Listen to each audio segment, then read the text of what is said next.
This is NDTV.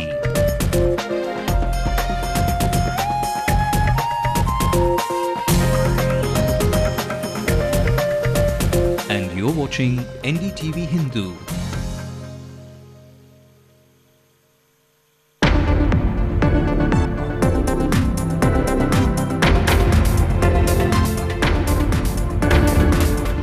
DMK and Congress leaders failed to arrive at a consensus on seat sharing. Talks end inconclusively.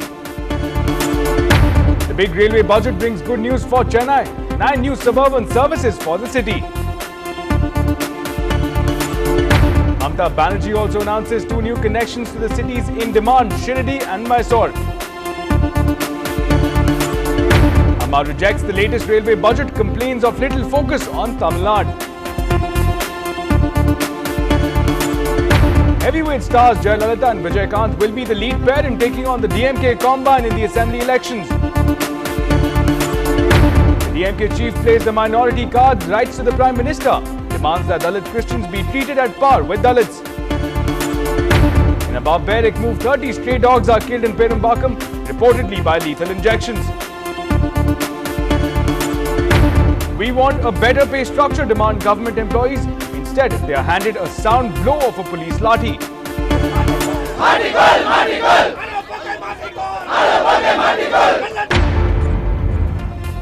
A very good evening and welcome to Late Night News with me, Ashmit Kumar.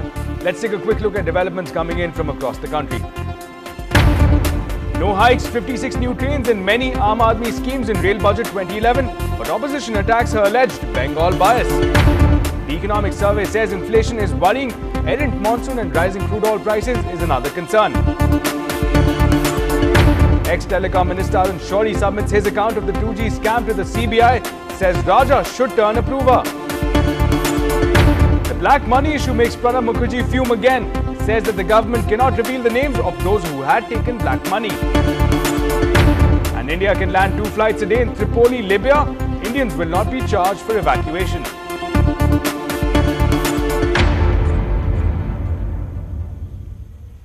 And one of the latest developments coming in from Anna Rivalayam, the talks between the Congress and the DMK leaders have ended inconclusively. Now, the leaders of the two parties, according to initial reports, have failed to arrive at a consensus on the seat-sharing formula. And this development, interestingly, comes after the Congress party appeared to be driving a hard bargain with the DMK while pressing for power sharing if the alliance comes to power. According to highly placed party sources, the Congress wants to participate in the governance of the state and not merely lend offer outside support.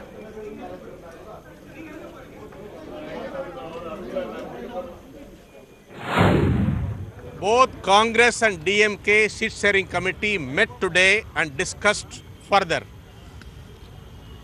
We have appraised our stand and they have appraised their stand to us.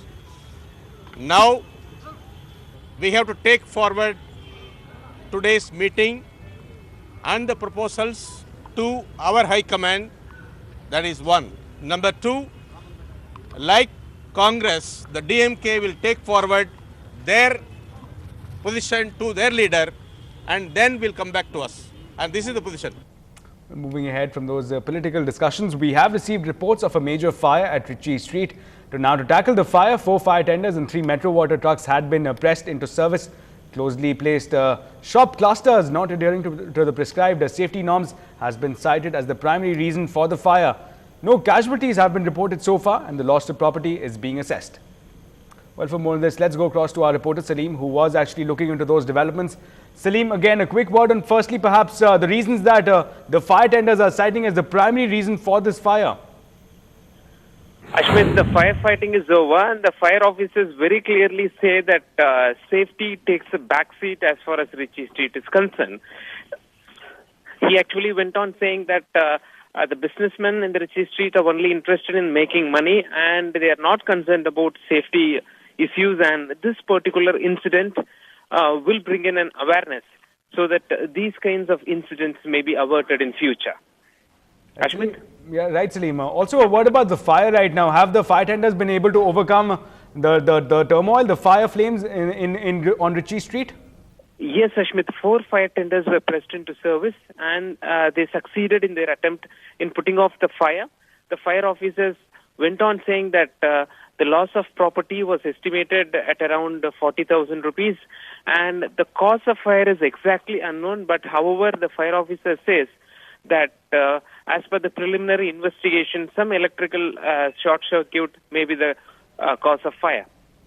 Also, Salim, a final word right now. Now, you initially reported that, of course, no casualties have been reported. A word about possible injuries. Any word on that? As far as the fire department is concerned, they very clearly say that the businessmen and the people in the Ritchie Street are lucky enough for having escaped from the fire accident. No one has been injured so far.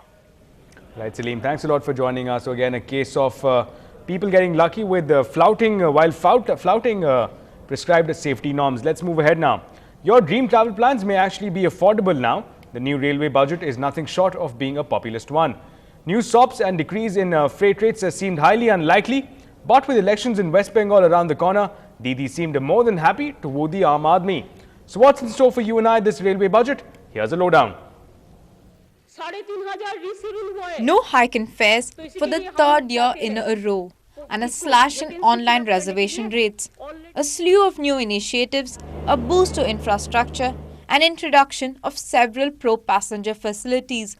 Highly unexpected announcements considering the railways is under a financial strain. But the ordinary commuter is unlikely to complain. The booking charges for AC customers has been cut down to 10 rupees from 20 rupees. And for non-AC customers, the rate has been brought down from 10 rupees to 5 rupees. But that's not all. Differently able people can now claim concessional rates in Rajdhani and Shatabdi Expresses as well. Senior citizens can feel happy. The railway minister has marked the ages down by 2 years, and they can avail of concession from the 58th year, not 60. For men, the concession has been increased from 30% to 40%. The media too benefits. Journalists who could earlier avail of 50% concession once a year can now do so twice a year, along with their family. Mamta Didi's railway budget has got green signal from passengers of Chennai. Introduction of new suburban train services to the ignored sections of Gumadipundi and Tiruvallur is a welcome sign. Chennai also received its share of new medium-distance trains. 2 new non-stop bi-weekly Durantos have been announced. One from Chennai to Madurai and the other from Chennai to Thiruvananthapuram.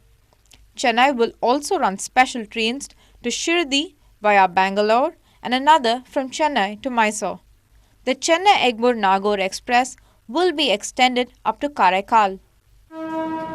But one of the big takeaways this time is coming to the aid of suburban service commuters in metropolitan cities with a separate body to take care of the suburban system. Chennaiites can now look forward to better services. In Chennai, with Lokpriya and Krishnamurthy, this is Pratiksha for NDTV Hindu. And well, the parties in the state were quick to reject the railway budget. Taking a dig at the Trinamool Congress chief, AIADMK Supremo Jayalalitha rejected Mamta Banerjee's track record as railway minister, calling it uninspiring. She also charged that, motivated by elections in her home state of West Bengal, Mamta Banerjee had made disproportionate allocations. She also complained that the people of Tamil Nadu had little to look forward to. Meanwhile, her criticisms found support in the state. PMK chief Ramados and Vaiko of the MDMK questioned the lack of focus on Tamil Nadu. They also pointed at the apparent Bengal bias. It is imperative that the railways go at a... Well, lots more on the other side, including the fate of 30 stray dogs handed a raw deal.